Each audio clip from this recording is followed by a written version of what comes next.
Rasulullah menangis saat Jibril ungkap penghuni neraka ketujuh.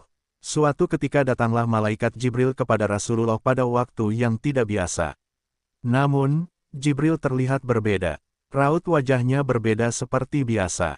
Maka Rasulullah bertanya, "Mengapa aku melihat kau berubah wajah?" Jawabnya, "Ya Muhammad, aku datang kepadamu saat Allah menyuruh supaya dikobarkan penyalaan api neraka. Maka tidak layak bagi orang yang mengetahui bahwa neraka jahanam itu benar, siksa kubur itu benar, dan siksa Allah itu terbesar untuk bersuka-suka sebelum ia merasa aman darinya." Lalu, Rasulullah bersabda, "Ya Jibril, jelaskan kepadaku sifat neraka jahanam."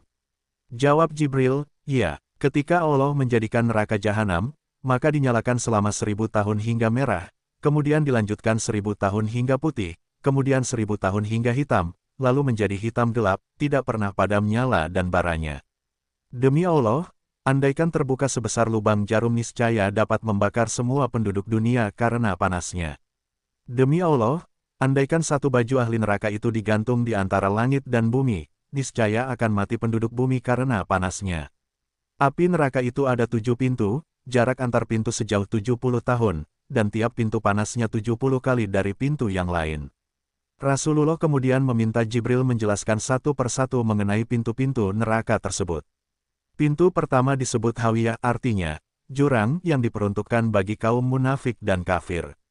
Pintu kedua disebut Jahim, yang diperuntukkan bagi kaum musyrikin.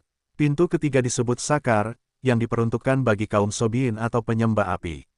Pintu keempat disebut Sakar Lada, diperuntukkan bagi iblis dan para pengikutnya. Pintu kelima disebut Hutomah, artinya menghancurkan hingga berkeping-keping, diperuntukkan bagi kaum Yahud. Pintu keenam disebut Sair, artinya api yang menyala-nyala, diperuntukkan bagi kaum kafir. Rasulullah bertanya, "Bagaimana dengan pintu ketujuh?" Sejenak Jibril seperti ragu untuk menyampaikan siapa yang menghuni pintu ketujuh. Tetapi Rasulullah mendesaknya, sehingga Jibril akhirnya berkata, "Pintu ketujuh diperuntukkan bagi umatmu yang berdosa besar dan meninggal sebelum mereka mengucapkan kata tobat." Mendengar penjelasan yang mengagetkan itu, Rasulullah pun langsung pingsan. Jibril lalu meletakkan kepala Rasulullah di pangkuannya sehingga sadar kembali.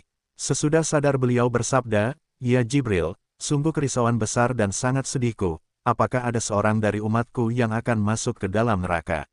Jawabnya, "Ya, yaitu orang dan dosa besar dari umatmu." Nabi Muhammad lalu menangis. Jibril pun ikut menangis. Kemudian Nabi langsung masuk ke dalam rumahnya dan tidak keluar kecuali untuk salat. Setelah kejadian itu, dia tidak berbicara dengan siapapun selama beberapa hari. Ketika salat pun dia menangis dengan tangisan yang sangat memilukan.